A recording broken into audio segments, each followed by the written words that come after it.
आप सभी ने अपने शिक्षक के इस कथन को तो सुना ही होगा कि क्या यह बात आपके दिमाग में नहीं जा रही है? तो इसका मतलब यह है कि हम कुछ भी अनुभव करते हैं, सीखते हैं, समझते हैं, यह सब हमारे मस्तिष्क के अंदर इकट्ठा हो जाता है, जो हमारे शरीर का मुख्य समन्वय केंद्र है। अब सवाल यह आता है कि शरीर से ये सभी संकेत हमारे मस्तिष्क तक कैसे पहुंचते हैं। हमारी मेरु रज्जु, जो हमारे कशेरुक स्तंभ के अंदर संरक्षित है, अधिकांश संकेतों को एक जटिल तंत्रिका अंग में ले जाती है। मानव मस्तिष्क हमारी खोपड़ी के अंदर रखा होता है, जो एक सुरक्षात्मक तरल पदार्थ से घिरा रहता है, जो इसे बाहरी नुकसान से बचाने के लिए काम करता है। कृपया इसे कॉपी में नोट कर लें। चलिए अब मानव मस्तिष्क के बारे में और जानते हैं। मानव मस्तिष्क 3 भागों में विभाजित है: अग्र मस्तिष्क, मध्य मस्तिष्क और पश्चिम मस्तिष्क। कृपया इसे भी कॉपी में नोट कर लें।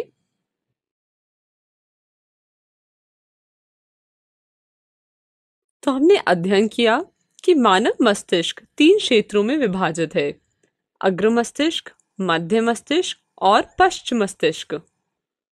यहाँ हम अग्र मस्तिष्क के बारे में बात करेंगे, जो मानव मस्तिष्क का सबसे बड़ा हिस्सा है। अग्र मस्तिष्क हमारे मस्तिष्क का मुख्य और सबसे बड़ा हिस्सा है। यह खाने, लिखने आदि जैसे स्वैच्छिक गतिविधियों को नियंत्रित करता है। इसमें महत्वपूर्ण जानकारी को याद रखने की क्षमता होती है। यह शरीर के विभिन्न हिस्सों से संकेत एकत्र करके उनकी व्याख्या करता है। चलिए अब कुछ संकेतों की व्याख्या का उदाहरण देखें। सोचिए, आपने किसी गुस्सैल कुत्ते को अपनी ओर आते देखा, तो आप क्या करेंगे? पहला विकल्प, आप भागेंगे। दूसरा विकल्प, आप वहीं खड़े होंगे और उसे आते हुए देखेंगे। वीडियो को रोकें और इस पर चर्चा करें। अपने जीवन को बचाने के लिए आप दौड़ेंगे, तो इसे हम संकेत की व्याख्या कहते हैं। यहाँ इस स्थिति में आपका मस्तिष्क सोचता है कि आपके जीवन को बचाने के लिए आपको दौड़ने की आवश्यकता है, जिसके कारण आपके मस्तिष्क ने दौड़ने के लिए आपके पैर की मांसपेशियों को संकेत भेजा। चलिए दोहरा लेते हैं हमने अभी तक क्या पढ़ा अग्र मस्तिष्क के बारे में।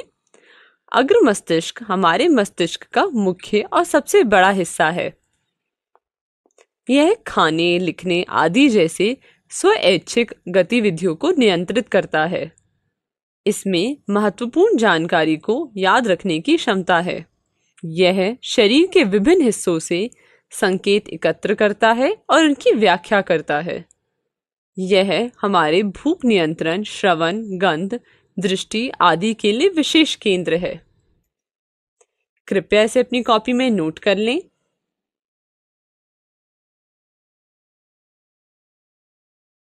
मानव मस्तिष्क का दूसरा महत्वपूर्ण क्षेत्र है मध्य मस्तिष्क।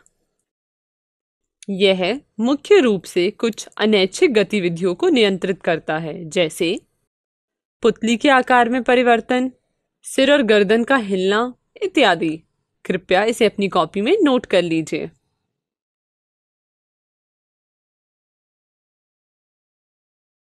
इस तरह की गतिविधियों के बारे में सोचो: चलना, सोना। इन गतिविधियों को पश्चिम मस्तिष्क के हिस्से द्वारा नियंत्रित किया जाता है। पश्चिम मस्तिष्क के भाग हैं अनुमस्तिष्क, मेडुला और पॉन्स। पैदल चलना, बाइक चलाना, पेंसिल उठाना आदि जैसी सभी गतिविधियां अनुमस्तिष्क नामक पश्चिम मस्तिष्क के भाग द्वारा नियंत्रित की जाती है। कृपया इसे अपनी कॉपी में नोट कर लीजिए। यह आपके शरीर के संतुलन और मुद्रा को भी बनाए रखता है। कृपया इसे भी कॉपी में नोट कर लीजिए। मेडुला द्वारा रक्तचाप, उल्टी, लार आदि को नियंत्रित किया जाता है। इसे अपनी कॉपी में नोट कर लीजिए। जबकि श्वसन जैसी गतिविधियां पॉन्स द्वारा नियंत्रित की जाती है। इसे भी अपनी कॉपी में नोट कर लीजिए। आइए मानव मस्तिष्क और उसके भागों के बारे में एक बार दोहरा लें। जैसे कि हमने पढ़ा कि मानव मस्तिष्क के 3 भाग होते हैं, अग्र मस्तिष्क, मध्य मस्तिष्क और पश्च मस्तिष्क। अग्र मस्तिष्क का भाग होता है प्रमस्तिष्क और पश्च मस्तिष्क का भाग होता है अनुमस्तिष्क, मेडुला और पॉन्स। ये टेबल अपनी कॉपी में नोट कर लीजिए।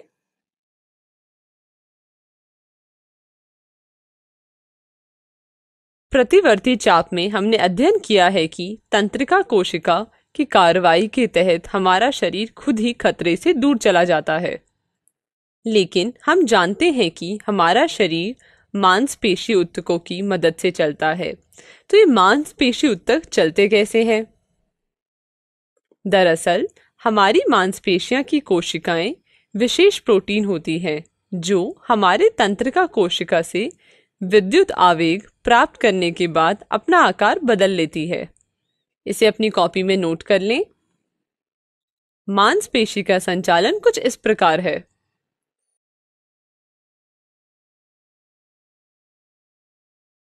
कक्षा 8वीं में हमने उन हार्मोनों के बारे में अध्ययन किया था जो रासायनिक संदेशवाहक है और उनके कार्यों में विशिष्ट हैं। जैसे प्रत्येक ताले की एक विशिष्ट चाबी होती है, वैसे ही हार्मोन अपने कार्यों में विशिष्ट होते हैं।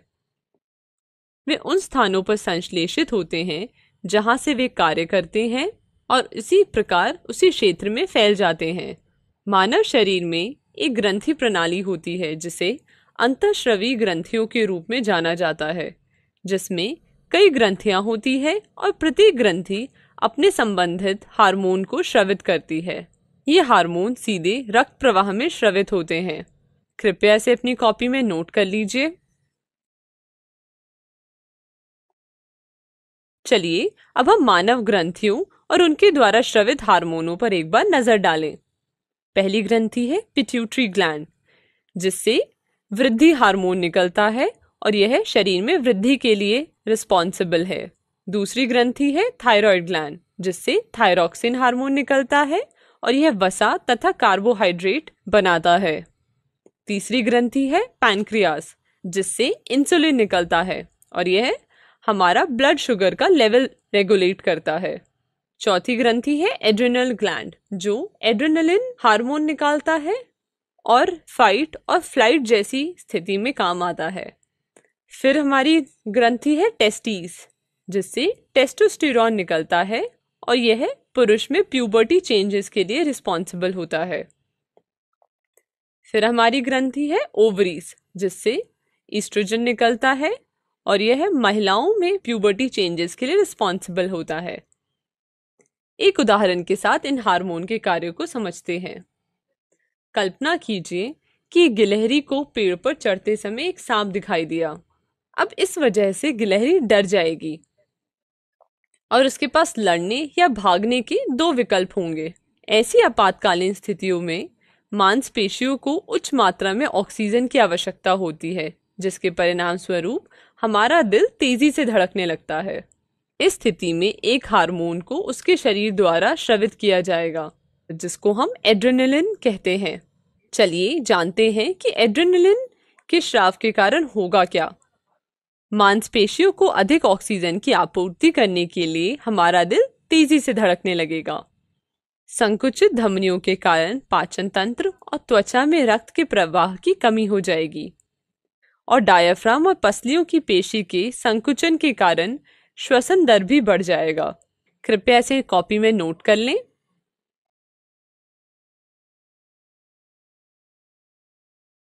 क्या आपने कभी किसी ऐसे बौने पुरुष को देखा है जो आपकी उम्र से ज्यादा है लेकिन आपसे छोटा है?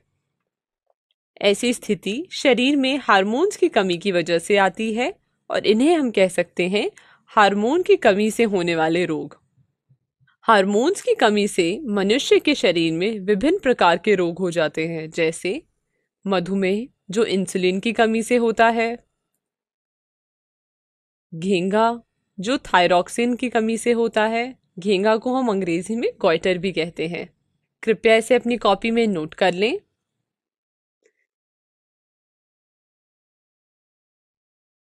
चलिए अब अपनी कक्षा में कुछ अभ्यास के प्रश्न कीजिए। एनसीईआरटी किताब में अभ्यास पृष्ठ संख्या 119 में क्वेश्चन नंबर 1, 3 और 4 कीजिए और पृष्ठ संख्या 126 में क्वेश्चन नंबर 2, 7, 9 और 10 कीजिए और अपनी संकल्प साइंस वर्कबुक में अभ्यास 10B07.1 में क्वेश्चन नंबर 1, 8 और 9 कीजिए और अभ्यास 10B07.2 में क्वेश्चन नंबर 3, 5 और 9 कीजिए।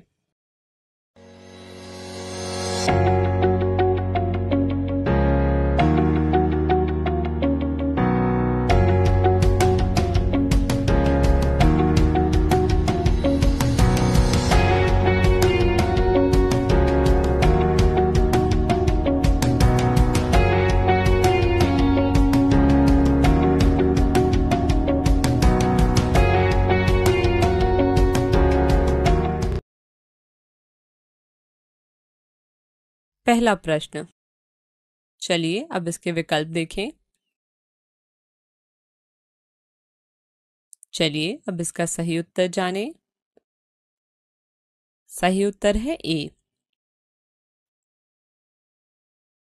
क्योंकि घ्राणग्राही हमारे नाक में मौजूद होते हैं और जब वे अगरबत्ती की गंध का पता लगाते हैं तो वो हमारे मस्तिष्क को संकेत भेजते हैं और हम उसे पहचान लेते हैं।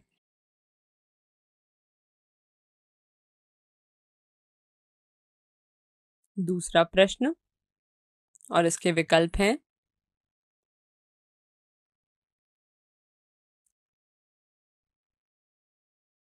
चलिए अब इसका सही उत्तर देखें। क्योंकि हमारे अग्र मस्तिष्क में भूख के लिए एक अलग केंद्र जुड़ा होता है जो हमें तब पूर्ण लगता है जब हम एक साथ बहुत सारा भोजन करते हैं।